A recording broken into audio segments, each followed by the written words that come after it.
साथियों, जय भीम। जय भारत, जय संविधान, जय मंडल, जय जोहार,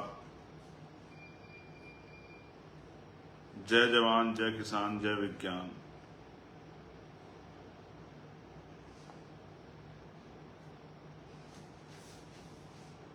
और बहुजन समाज में जन्मे सभी संतों, गुरुओं और महान पुरुषों को मैं नमन करता हूं।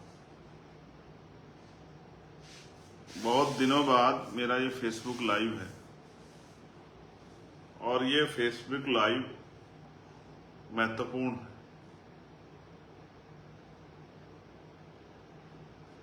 अगर ये महत्वपूर्ण नहीं होता तो शायद मैं इस फेसबुक लाइव को नहीं करता।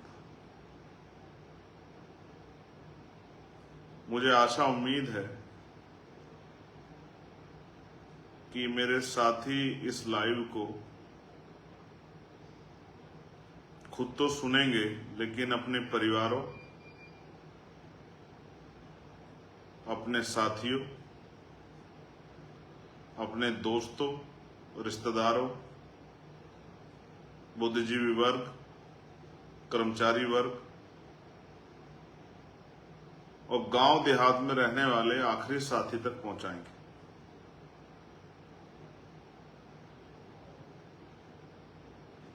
आज मेरे कंधों पे जिम्मेदारी है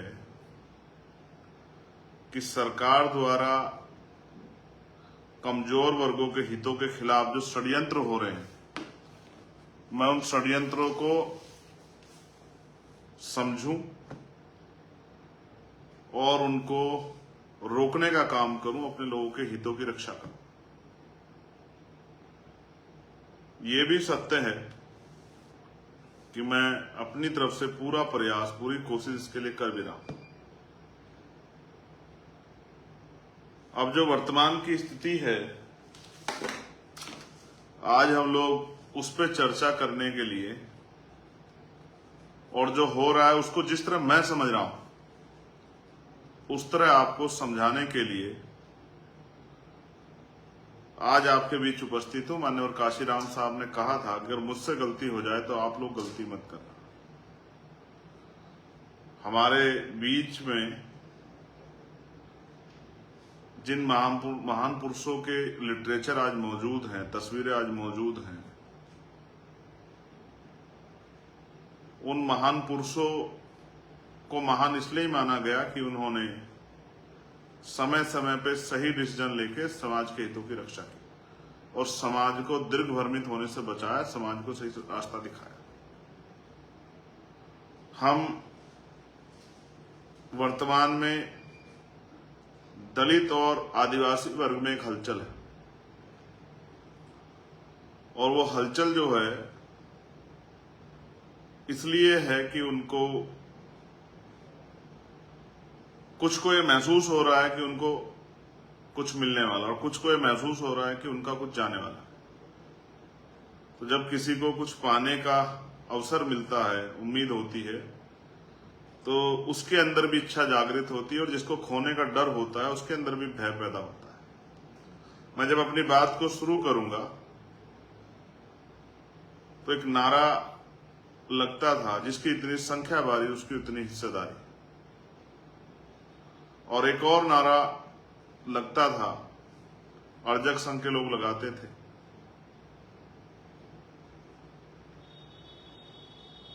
100 में 90 शोषित हैं, शोषितों ने ललकारा है, और धन धरती और राजपाट में 90 भाग हमारा है। 10 का राज 90 पर नहीं चलेगा, नहीं चलेगा। ये 3 नारे बहुत इंपॉर्टेंट हैं। जिसकी इतनी संख्या भारी उसकी उतनी हिस्सेदारी। पहली बात, 100 में 90 शोषित हैं, शोषितों ने ललकारा है, और धन धरती और राजपाट में 90 भाग हमारा। और तीसरी बात कि 10 का शासन 90 पर नहीं चलेगा, नहीं चलेगा। प्यारे साथियों, शहीद आजम भगत सिंह को भी मैं आज याद करता हूं। मेरा जीवन भी उनके जैसा है कि उन्होंने भी लंबा समय जीवन में व्यतीत किया और मैंने भी एक लंबा समय जीवन में जेल में व्यतीत किया। उन्होंने भी एक लंबा समय जेल में व्यतीत किया और मैंने, और उन्होंने भी अपने जेल के जीवन में बहुत सारी किताबें पढ़ी और मैंने भी अपने जेल के जीवन में बहुत सारी किताबें पढ़ी। रोज सुबह से शाम तक मेरे पास सैकड़ों मैसेज आते हैं कि भैया इस मामले में हमें क्या करना है। तो जो मुझ पे भरोसा करते हैं वो शेड्यूल कास्ट की किसी जाति के लोग हों, शेड्यूल ट्राइब की किसी जाति के लोग हों, वो फिर मेरी बात को गौर से सुनेंगे। जिस दिन ये फैसला आया था उसी दिन हमने इस फैसले को समझते हुए अपनी बात को समाज के सामने रखा था, देश के सामने रखा था। कुछ जातियां जिनको अवसर नहीं मिला, जिनको देने की बात की गई है, उनमें खुशी की लहर। मैं पुनः इस बात को दोहरा रहा हूं, जिनको लग रहा है कि उनका कुछ चला जाएगा, उनमें डर की भावना है। और मैं ये भी स्पष्ट कह दूं अपनी बात को रखने से पहले कि अगर मैं आज ये कहूंगा कि हमें भाईचारा और इन सब चीजों का ध्यान हम लोग रख रहे हैं, तो भी शायद मेरी बात को उस तरह जिनके मनों में अपने आप फैसले बन गए वो नहीं हो सकते। इसलिए मैंने आपसे अपील की कि जो लोग मुझ में विश्वास रखते हैं, जो मुझसे प्यार करते हैं, जो भी हमारे में आजाद समाज पार्टी की आइडियोलॉजी को समझते हैं, इसमें काम करते हैं, वो ये भी समझते होंगे कभी हमने जाति के आधार पर संगठन में काम नहीं किया और जब भी कभी अन्याय हुआ हमने जाति के आधार पर उस अन्याय को नहीं देखा। हमेशा शेड्यूल कास्ट के लोगों की, शेड्यूल ट्राइब के लोगों की, बैकवर्ड के लोगों की, माइनॉरिटी के लोगों की, देश की किसी बहन की, मजदूर की, किसान की आवाज उठाने के लिए हम लोग तैयार रहे। उसका आधार जाति नहीं था। तो जब मैं अपनी बात की शुरू कर रहा हूं तो मैं आपसे कहूंगा, शहीद आजम भगत सिंह ने एक बार कहा था कि किसी को मृत्यु दंड देने वाले जज, जिसने किसी को फांसी की सजा दी हो, मृत्यु दंड दिया हो, अगर उसके फैसले के पीछे से उसका मोटिव हटा दिया जाए तो हत्या की सजा देने वाले जज में और सुपारी देके किसी की हत्या कराने वाले किसी दूसरे व्यक्ति में कोई फर्क नहीं रहता। दोनों हत्यारे के साथी होते हैं। अगर जज साहब किसी को फांसी की सजा का ऑर्डर करते हैं और जल्लाद उसको फांसी देता है, उसकी जान जाती है, और यहां कोई किसी को पैसे देके किसी की हत्या करा देता है, तो दोनों में बिल्कुल फर्क नहीं है अगर उसके पीछे उनका मोटिव ना हो। अब किसी भी फैसले को समझने से पहले आपको सरकार का मोटिव देखना चाहिए कि क्या सरकार वंचित वर्गों के लिए का हितैषी है या नहीं। मैं आपको याद दिलाता हूं, अब से लगभग 2 साल पहले मैंने गोरखपुर में एक प्रेस कॉन्फ्रेंस की और हमारे वो साथी जो समर्थन और विरोध कर रहे हैं वो जरूर अगर सर्च करेंगे तो उनको मिल जाएगा। प्रेस कॉन्फ्रेंस क्यों थी? प्रेस कॉन्फ्रेंस लिए थी कि हमने रिसर्च किया, चर्चा की और हमने महसूस किया कि उत्तर प्रदेश में शेड्यूल कास्ट की 66 जातियां हैं। उनमें से बहुत कम जो हैं वो नजर आती है, लेकिन एक बड़ी संख्या उन जातियों की जो नजर नहीं आती।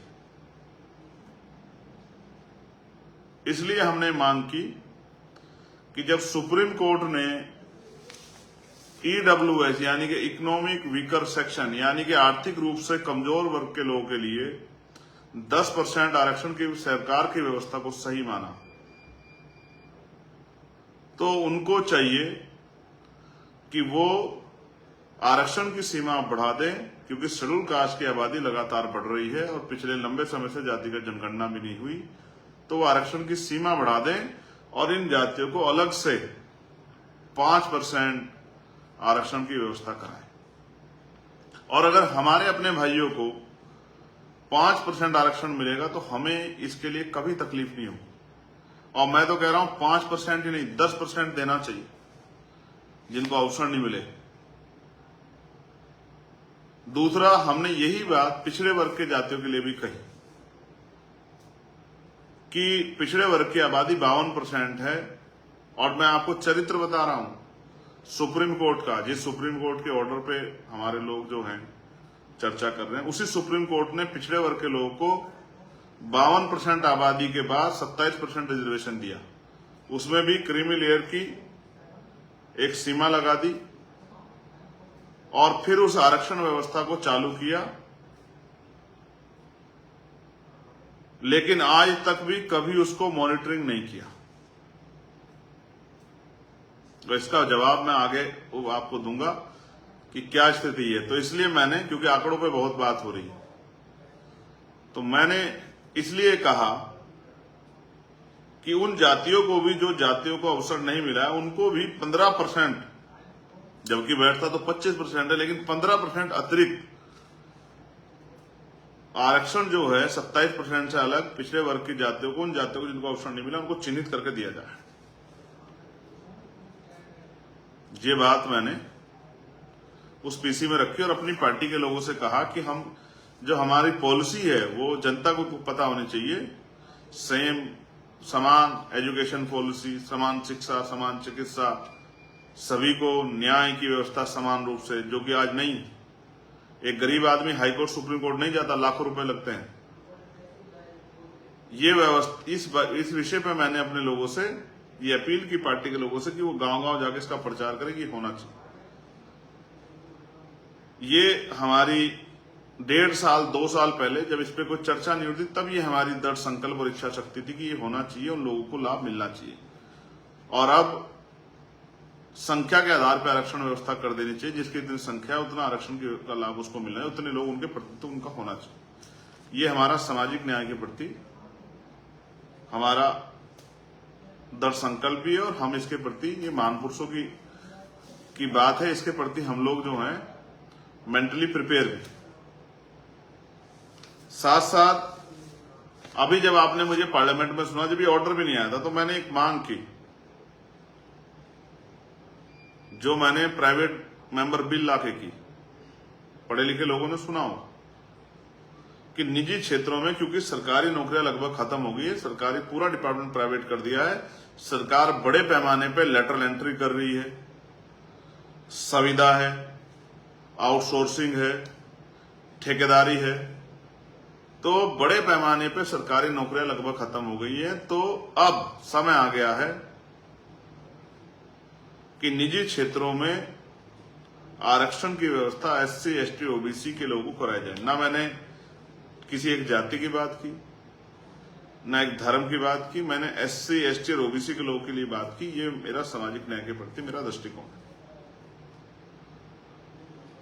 शायद मेरी इतनी बड़ी मांग हमारे इतने बड़े SC, ST, OBC समाज को नहीं थी। ये मांग मैंने ना अपने परिवार के लिए की, ना जिस जाति में मैं जन्मा हूं उसके लिए की, ना ही सिर्फ शेड्यूल कास्ट के लिए की। ये मांग मैंने शेड्यूल कास्ट की सभी जातियों के लिए, शेड्यूल ट्राइब की सभी जातियों के लिए और बैकवर्ड OBC अन्य पिछड़ा वर्ग की जातियों के लिए भी की, क्योंकि मैं उनकी सामाजिक हैसियत को समझता हूं और उनकी जो आर्थिक जो असमानता का वो शिकार हुए उसको भी समझता हूं। अब सवाल ये है कि जो व्यवस्था में आरक्षण आपको मिला, वो मांगने से मिला या उसके लिए प्रयास करने पड़े। तो आपको ये समझना पड़ेगा कि बाबा साहब अम्बेडकर ने उसके लिए एक लड़ाई लड़ी। वो मांगने से इन सरकारों ने, इन लोगों ने खुश होकर आपको नहीं दिया, उसके लिए एक लड़ाई लड़नी पड़ी। पूना पैक्ट हुआ, कम्युनल अवार्ड हमसे छीना गया, तभी आरक्षण व्यवस्था हमारे लिए हुई।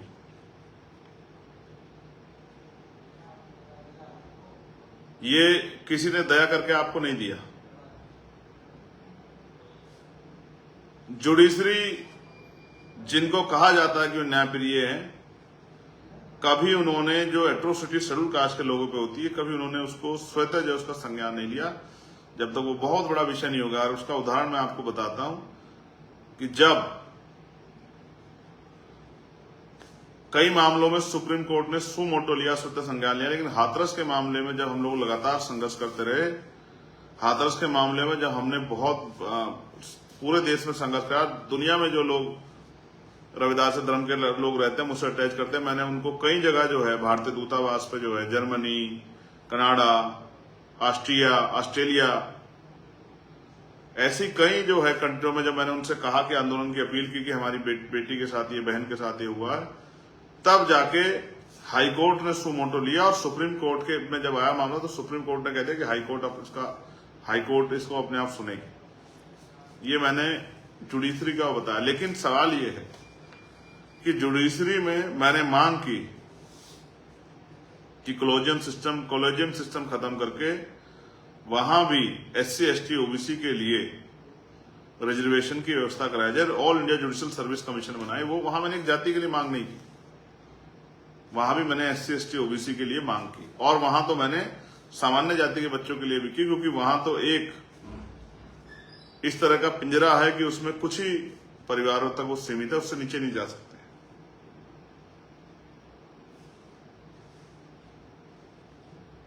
ये मेरा सामाजिक न्याय के प्रति दृष्टिकोण है। अब अगर आप आरक्षण की बात करेंगे, जिस तरह की चर्चा आज चल रही है, तो मैं आपसे कहूंगा कि अगर सुप्रीम कोर्ट या सरकारें हमारे हितों के प्रति, हमारे अधिकारों के प्रति इतनी सचेत होती, तो अगर आंकड़ा आप उठा के देखोगे क्लास 1 से लेकर क्लास 4 तक का, तो 15% जो रिजर्वेशन शेड्यूल कास्ट के लोगों को मिला है, उनमें से अभी 4% के लगभग पूरा हुआ है। उनकी लगभग 11% सीटें 4.25 के लगभग पूरा हुआ है। 10.75% सीटें उनकी अभी खाली हैं। जो सुप्रीम कोर्ट हमारी बहुत चिंता कर रहा है, उसने कभी इसकी जानकारी नहीं ली। और मैंने ये बात कही कि लक्ष्मणपुर बाथे एक घटना हुई थी बिहार में, जिसमें 50 शेड्यूल कास्ट के लोगों की हत्या की गई थी।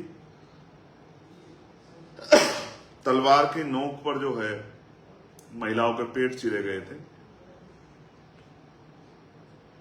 डिस्ट्रिक्ट कोर्ट ने बहुत सारे अपराधियों को, आरोपियों को सजा की आजीवन, और हाई कोर्ट ने उनको बरी कर दिया। कभी सुप्रीम कोर्ट ने सुमोटो लेके पूछने का काम नहीं किया कि 50-50 दलितों के हत्यारे कौन है, उनकी जांच होनी चाहिए, उनको सजा मिलनी चाहिए।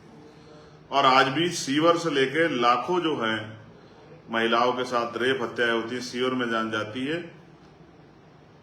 कभी भी सुप्रीम कोर्ट ने, NCRB का डाटा इतना है, तमाम जो है बजट और सब कुछ है, पुलिस है, सब कुछ है, सारे डाटा को देखते हुए आज तक भी सुप्रीम कोर्ट ने सुमोटो लेके ये सरकारों को टाइट नहीं किया कि भाई ये इस तरह से महिलाओं पे हिंसा, वो भी कमजोर वर्गों की महिलाओं पे हिंसा रोकें। और सुप्रीम कोर्ट ने कोई ऐसी डायरेक्शन भी नहीं दी कि जो जाति के आधार पर, धर्म के आधार पर छुआछूत हो रही है, उसको भी रोका जाए। इसका उदाहरण मैं आपको बताता। मटकी छूने पर हत्या हुई, सुप्रीम कोर्ट ने कोई ऑर्डर नहीं पास किया। मुझे रखने पर हत्या हुई, आज भी बारात रोक दी जाती है। मंदिर जाने पे आज भी रोका जाता है, यहां तक कि राष्ट्रपति जी को भी रोका गया। इसलिए मैं कहता हूं जाति कभी नहीं जाती। कभी सुप्रीम कोर्ट ने सुमोटो नहीं लिया।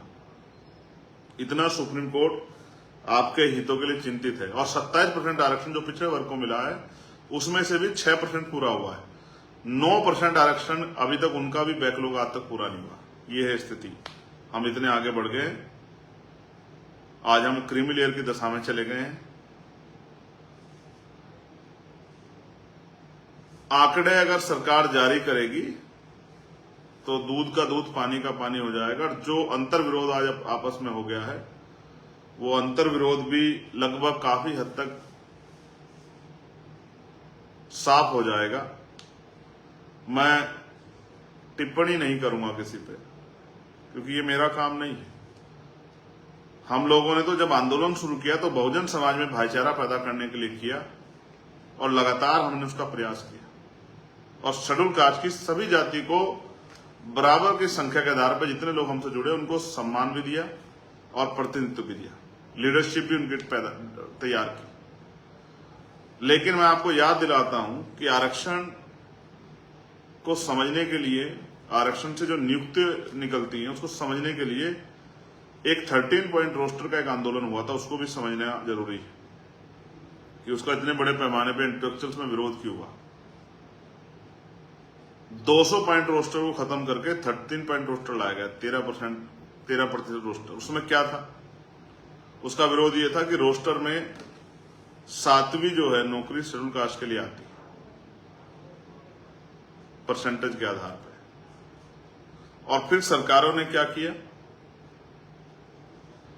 पहले पूरे यूनिवर्सिटी को डिपार्टमेंट बनाया जाता था, लेकिन यूनिट बनाया जाता था। फिर उन्होंने जो डिपार्टमेंट है छोटे छोटे अलग अलग भाग के, उनको उन्होंने यूनिट बनाना शुरू किया। जैसे सोचिए पूरी यूनिवर्सिटी में 100 नौकरी आई, तो 100 नौकरियों के आधार पर शेड्यूल कास्ट के लोगों को हिस्सेदारी मिलेगी, बैकवर्ड के लोगों को हिस्सेदारी मिलेगी। लेकिन जब उन्होंने जो नहीं देना चाहते, उन्होंने ये किया कि उन्होंने 13 पॉइंट रोस्टर लाए और उसके अकॉर्डिंग जो है अगर 5 नौकरी आएगी किसी विभाग में, 5 वैकेंसी आएंगी, तो 5 में तो रोस्टर में आता ही नहीं शेड्यूल कास्ट, तो एक भी नौकरी शेड्यूल कास्ट के लोगों को नहीं मिलेगी, चाहे ईडब्ल्यूएस के जरिए भरी जाए, चाहे सामान्य जाति के लोगों को भरी जाए। लेकिन सुप्रीम कोर्ट ने इतना बड़ा हमला हमारे आरक्षण पर हुआ, कभी सुमोटो नहीं लिया। ये मैंने आपको बताया कि चरित्र क्या है सुप्रीम कोर्ट का और सरकारों का आपके प्रति। और बुरा मत मानिए, याद कीजिए आपसे कौन कितना प्रेम करता है। जब हाथरस की बेटी का विषय आया था, ये मैं इसलिए याद दिला रहा हूं कि हमारे लोगों को याद होना चाहिए, इस पूरे शेड्यूल कास्ट के लोगों को, तो भारतीय जनता पार्टी का एक भी मेंबर ऑफ पार्लियामेंट, एक भी मिनिस्टर आप उसके लिए ट्वीट नहीं कर पाया, और सब लोगों ने उस बेटी का चरित्र हनन मिलकर करने का प्रयास किया। यहां तक कि जो सिटिंग एमपी थे वो भी अपराधियों के पक्ष में खड़े थे।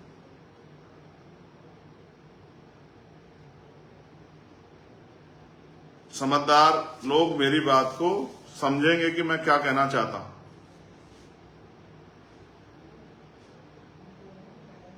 कौन किसका कितना हितैषी है, कौन किसको कितना प्रेम करता है, कौन किससे कितना जो है, कौन किसको कहां देखना चाहता है, कौन किसका कितना सहयोग करना चाहता है। पिछले नेताओं का मैं टिप्पणी नहीं करूंगा, मैं अपने बारे में आज आपसे कहूंगा। आज जो स्थिति उस मामले को देखते हैं, सुप्रीम कोर्ट का ऑर्डर आया वर्गीकरण और क्रीमी लेयर, और एक जज साहब तो और आगे निकले, कहा कि एक बार जिसके बच्चे को मिल जाएगा उसको दोबारा नहीं मिलेगा।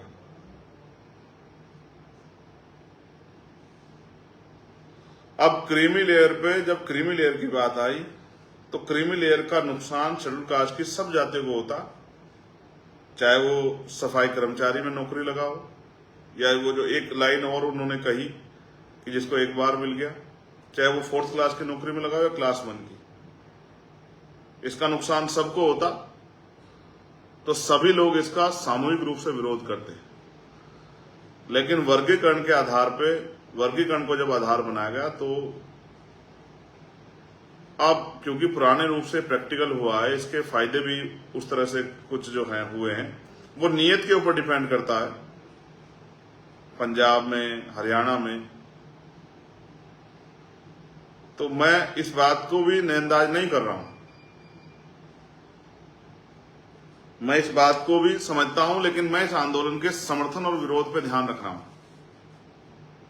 आज इस आंदोलन का समर्थन वर्गीकरण का वो लोग भी कर रहे हैं, हमारे शेड्यूल कास्ट के लोगों से अलग, जो लोग पूरी जिंदगी आरक्षण को कोसते रहे,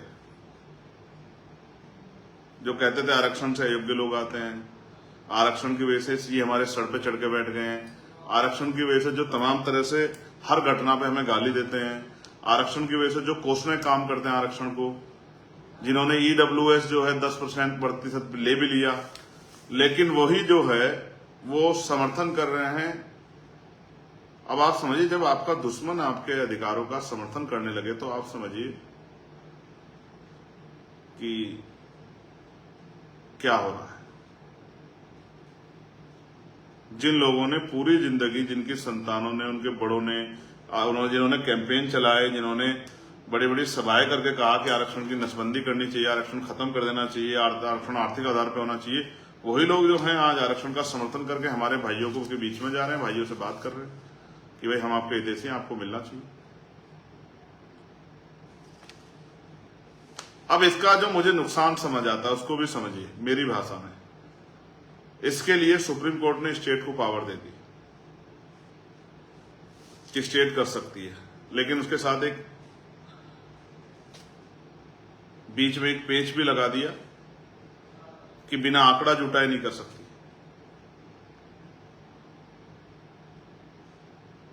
आंकड़े कैसे जुटेंगे? जब जातिगत जनगणना होगी। भाई जब तक जातिगत जनगणना नहीं होगी तब तक तो आपको कैसे पता लगेगा किसको कितना लाभ मिला है? तो पहले आप जातिगत जनगणना कराएंगे। इसके लिए मेरे पास एक और उदाहरण है। जैसे आर्थिक आधार पर जब आरक्षण आया तो वो एंटी कॉन्स्टिट्यूशनल था, असंवैधानिक था, क्योंकि आरक्षण का जो आधार है वो छुआछूत है, वो भेदभाव है, वो प्रतिनिधित्व है। लेकिन क्या सामान्य जातियों का प्रतिनिधित्व कम है? क्या उनके साथ छुआछूत होती है? क्या वो शैक्षिक रूप से पिछड़े हुए हैं? ना उनके साथ छुआछूत होती, ना वो शैक्षिक रूप से पिछड़े हुए हैं, और ना ही उनका प्रतिनिधित्व कम है। लेकिन वो इस देश में इसी सरकार ने लागू किया जो सरकार पिछले दरवाजे से इसका समर्थन कर रही है। तो मेरा कहना यह है कि इसका सबसे बड़ा नुकसान मुझे नजर आता है वो ये, स्टेट को अगर पावर दोगे तो स्टेट जैसे उत्तर प्रदेश में मुलायम सिंह जी की सरकार में 17 ओबीसी की जातियों को शेड्यूल कास्ट में जोड़ दिया गया, फिर सुप्रीम कोर्ट ने उसको रोक दिया, और भी कई सरकारों ने इस तरह का प्रयास किया। तो सुप्रीम कोर्ट ने उसको इस बात के साथ खत्म कर दिया गया। हम भी ये कहते थे और आप सब लोग भी जानते, पढ़े लिखे सब लोग ये कहते थे भाई ये नहीं हो सकता, क्योंकि इसकी पावर तो राष्ट्रपति जी को है, संसद को, ये तो स्टेट गवर्नमेंट को है ही नहीं। कल जो आपके विरोधी सरकारें हैं वो ऐसा क्यों नहीं करेंगी कि बहुत सारी उन जातियों को, बैकवर्ड की उन जातियों को शेड्यूल कास्ट में करके और आप ही की जिस खाने को आपके लिए बनाने को है उसमें प्रतिनिधित्व के आधार पर डाल देंगे? फिर क्या करोगे? मेरी ये मानना है कि ये पावर संसद को ही रहनी चाहिए। इसकी जो पावर है कॉन्स्टिट्यूशन की, कॉन्स्टिट्यूशनली जो पावर है वो संसद को रहनी चाहिए, राष्ट्रपति जी को रहनी चाहिए। स्टेट गवर्नमेंट तो बहुत सारी जगह पे आपकी हितैषी नहीं है, और कौन सी गवर्नमेंट आपकी हितैषी आप बेहतर जानते हैं। उसका उदाहरण ये है कि आपके बच्चों के स्कॉलरशिप बंद हो, किसी को फर्क नहीं पड़ा, एजुकेशन का बजट बंद हो, किसी को फर्क नहीं पड़ा, स्कूल इतने बंद कर दिए, किसी को फर्क नहीं पड़ा, तमाम तरह की चीजें और प्रयास किए, किसी को फर्क नहीं पड़ा। इसलिए मैं आपसे कह रहा हूं कि जमीन पे जाके आप देखेंगे तो आपको, और एट्रोसिटी और तमाम चीजें तो वो आपके सामने रहेंगी, और किस तरह से आज भी कच्चे मकानों में रहते हैं, तमाम तरह की परेशानियां होती है। मैं उस बात को आपुर में जानता, अगर इतना जो अच्छा होता तो फिर हमारे लोगों को मैला नहीं उठाना पड़ता, कटर में नहीं जाना पड़ता, ठेकेदारी पे 5,000 7,000 में काम नहीं करना पड़ता, ये तकलीफ भी जो है नहीं होती। तो स्टेट को इसकी पावर देना, ये खुद में एक अंतर विरोध खड़ा करना है। कल कहीं बिना आंकड़ा जुटाई कर दिया जाएगा तो उस तरह से फिर कोर्ट में जाके इसको जो है, इसको फिर से इसमें रोक लग जाएगी। तो इसकी पावर जो है वो स्टेट में नहीं होनी चाहिए, सेंटर पे होनी चाहिए। दूसरा, मैं कहता हूं सेंटर को, अगर सेंटर हमारे भाइयों को देना चाहता है तो हम तो रेडी बैठे कि वो दे, वो जातिगत जनगणना कराए, उसके आंकड़े देखे और उसके आधार पर जिन जातियों को नहीं मिला उनको दे, स्पेशल ट्रीटमेंट के तौर पे दे, और 2-4% नहीं 10% दे। लेकिन भाइयों को लड़ा के, भाइयों को आपस में झगामने सामने लाके अगर सरकार ये सोचती है कि वो सफल हो पाएगी तो ऐसा हम लोग नहीं होने देंगे। बड़ी मुश्किल से ये इस तरह की एकता जैसे हालात बने, वो भी तब बने जब पूरी कम्युनिटी पे, पूरे शेड्यूल कास्ट शेड्यूल टाइप पे हमला हुआ SC/ST एक्ट में, तब जाके ये एकता क्यों बने जब मार पड़ी।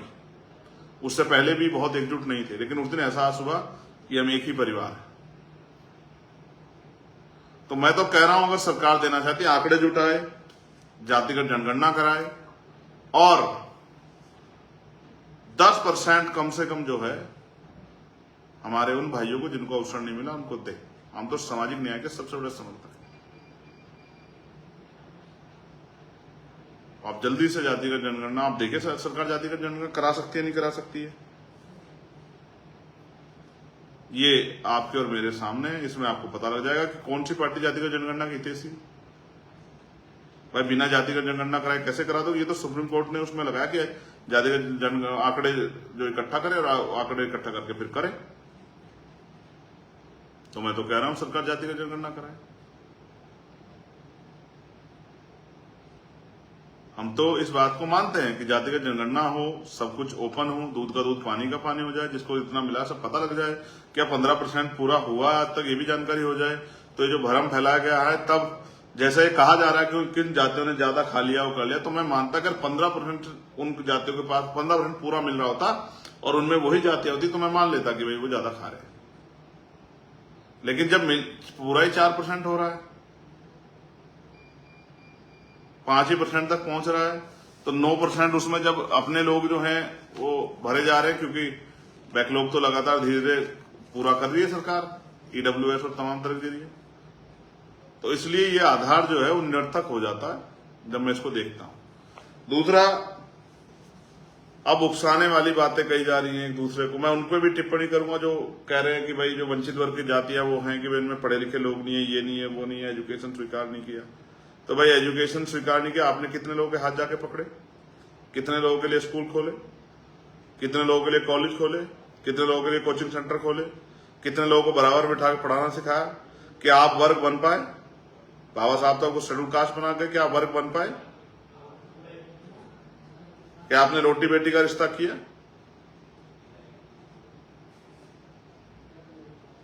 क्या आपने सोशल रिस्पॉन्सिबिलिटी को निभाया? क्या आपने पे बैक टू सोसाइटी किया?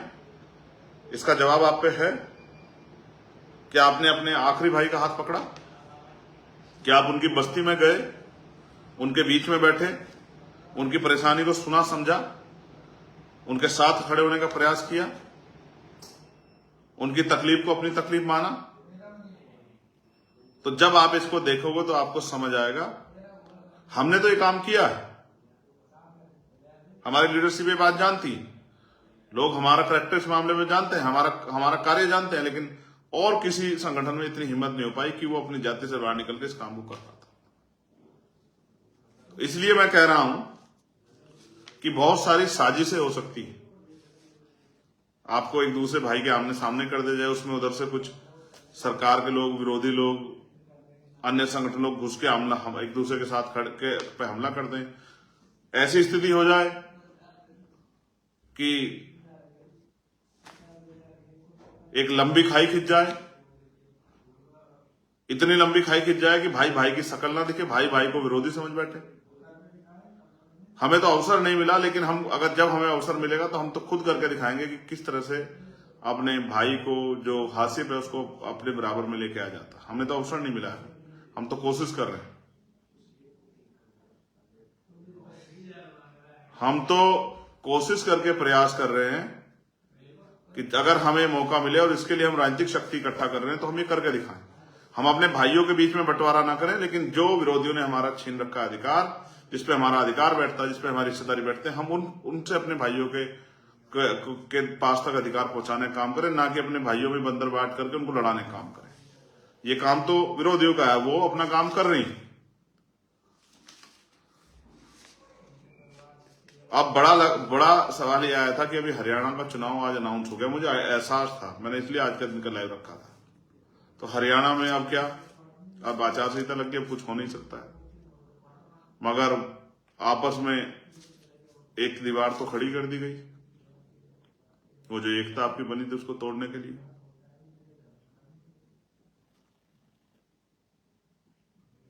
आप पे क्या भरोसा है कि चुनाव के बाद सरकार जो है, जो बंद दरवाजे से आपको कह रही है कि हम आपके साथ हैं, और माइक पे कह रही है कि नहीं हम इसको पे अभी तय नहीं कर पा रहे हैं, आपको क्या लगता है कि वो इसके बाद पे अध्यादेश नहीं लाएगी, या इस चुनाव के बाद आपकी वोटों को लेके फिर अपने तरीके से काम नहीं करेगी? ये तो आपको तय करना है। मैं मानता हूं, और मेरी समझ में जहां तक आया है,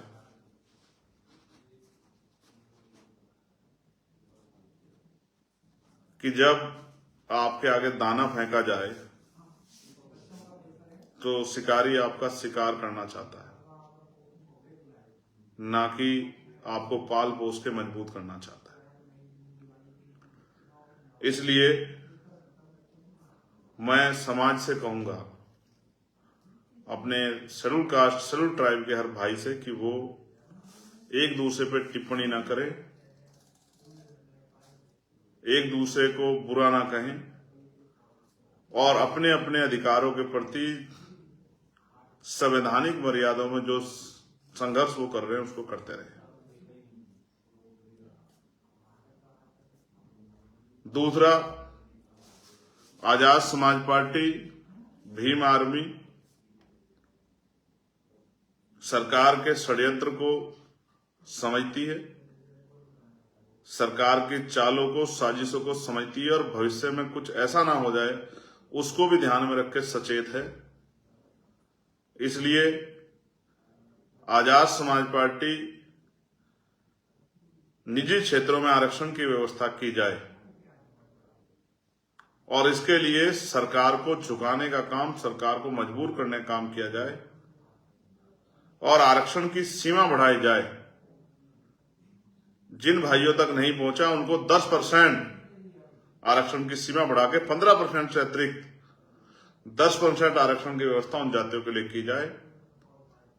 ऐसी जो है हमारी सोच है और उसके लिए 11 सितंबर को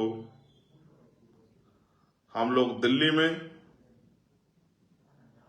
एक ऐतिहासिक आंदोलन करेंगे।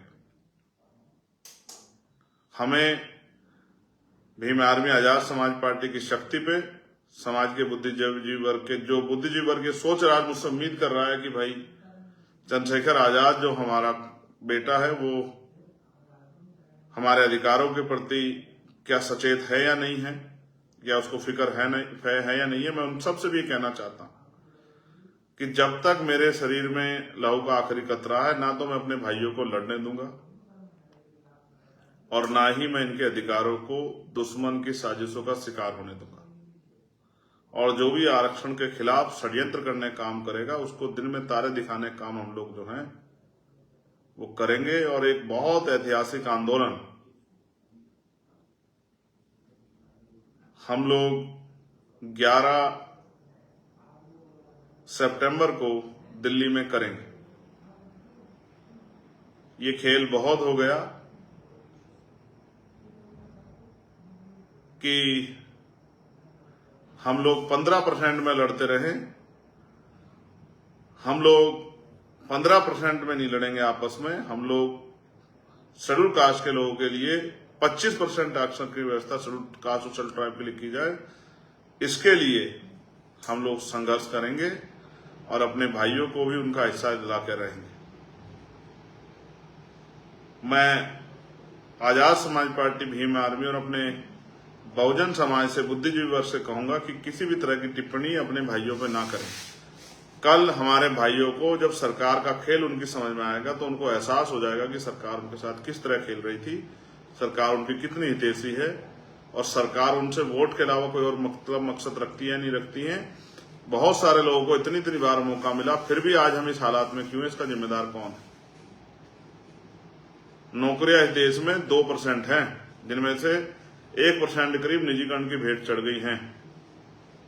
बहुत सा बड़ा सेक्टर प्राइवेट हो गया और बहुत सारे बैंक अभी प्राइवेट सेक्टर में करने के लिए उनको मर्ज करने की तैयारी कर दी। बहुत सारे स्कूल बंद हो रहे हैं। आने वाले समय में कोई कहीं किसी डिपार्टमेंट में सरकारी नौकरी बचेगी, सब सेक्टर प्राइवेट हो जाएगा। तब आपके बच्चे क्या करेंगे, मुझे इस बात की भी चिंता है।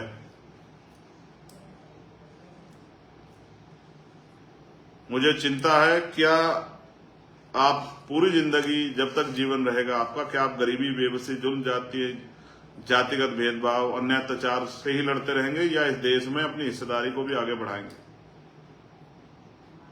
मैं फिर विश्वास दिलाता हूं, जो लोग मुझ पर भरोसा करते हैं, भीम आर्मी आजाद समाज पार्टी पर, एक कार्यकर्ता होने के नाते आजाद समाज पार्टी भीम आर्मी का मैं वचन देकर कहता हूं कि मैं अपने लोगों के हितों के से किसी भी तरह का समझौता बर्दाश्त नहीं करूंगा और किसी भी तरह से अपने लोगों के हितों को दुश्मन को छीनने नहीं दूंगा। किसी भी कीमत पर, जब तक मेरे अंदर लहू का, मेरे शरीर में सांस है, लहू का आखिरी कतरा है, मैं उनको विश्वास दिलाता हूं, जो शक्ति उन्होंने मुझे दी है, मैं उनकी शक्ति के बदौलत उनको विश्वास दिलाता हूं कि मैं चंद्रशेखर आजाद और भीम आर्मी आजाद समाज पार्टी का एक समर्पित कार्यकर्ता आपको विश्वास दिलाता हूं कि किसी भी सरकार को उसकी साजिश का जवाब देने की शक्ति आप लोगों ने हमें दी है, वो जवाब हम लोग दे सकते हैं। लेकिन मैं आपसे भी कहूंगा, सावधान रहें, सतर्क रहें और आपस में अपनी एकता को ना टूटने दें। बहुत सारी चीजें समय के साथ जो हैं छनकर आपके सामने आ जाएंगी। बहुत सारी चीजें जो हैं छनकर स्पष्ट रूप से आपके सामने आएंगी, तब आपको एहसास हो जाएगा। मैं आप सबका धन्यवाद देता हूं कि आपने मुझे सुना। इसलिए मैं आपका आभारी हूं, मगर मेरा विश्वास है कि आप वर्तमान हालात, दुश्मनों की साजिश और आज की स्थिति में किस तरह से समाज को साथ लेकर चलना, इन फैसलों को मेरे समझेंगे। मैं बहुजन समाज का सच्चा सिपाही हूं, इसलिए मैं आपसे अपील कर रहा हूं, सावधान, सतर्क रहें और जिम्मेदारी से संवैधानिक मर्यादाओं का पालन करते हुए अपनी बात को रखें, अपने आंदोलन को चलाएं। किसी जाति धर्म पर टिप्पणी ना करें, किसी को बुरा ना कहें, अपने संवैधानिक संघर्ष को जारी रखें। और बाकी बात मैंने आपको कहा, जो सरकारें हमारी एकता तोड़ के हमें कमजोर करना चाहती है, उनसे हम सीधे सीधे जो संघर्ष है वो अपनी शक्ति के बल पे 11 सितंबर को दिल्ली में उनको जवाब देंगे और उनके इस झूठ को कि पोल को भी खोलने का काम करेंगे। हम पे बहुत सारे उस तरह के एविडेंस उनके प्रति हैं कि वो किस तरह की मंशा और किस तरह की इच्छा हमारे लोगों से रखते हैं। क्या वो हमारे लोग छुआछूत भेदभाव करते नहीं करते हैं, और वो हम लोगों के कितने हितैषी हैं।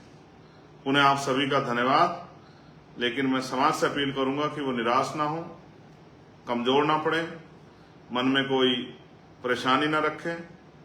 सुप्रीम कोर्ट और तमाम चीजों से बड़ी है जनता, और जनता जो है अपनी शक्ति को समझे। जिस तरह से हमने पहले भी, चाहे 2 अप्रैल को अपनी एकता से, चाहे दिल्ली में गुरु घर के आंदोलन में अपनी एकता से दुश्मनों को मुंह तोड़ जवाब दिया है, उसी तरह से हम सरकार के इन षड्यंत्रों का भी सामना करेंगे। इस बात का मैं आपको विश्वास दिलाता हूं। बहुत बहुत धन्यवाद। अब हम पैरों की तरफ नहीं, आसमान की तरफ देखेंगे और 85% बहुजन समाज के लोगों को उनकी संख्या के आधार पर उनके अधिकार कैसे मिले, इस बात के लिए संघर्ष करने के लिए तैयार होंगे। इन्हीं सब बातों के साथ आप सभी के लिए मंगल कामनाएं। जय भीम, जय भारत, जय संविधान, जय मंडल, जय जोहार। आप सभी के लिए मंगल कामनाएं और आप सभी के लिए जो है मेरा प्यार और सहयोग। धन्यवाद।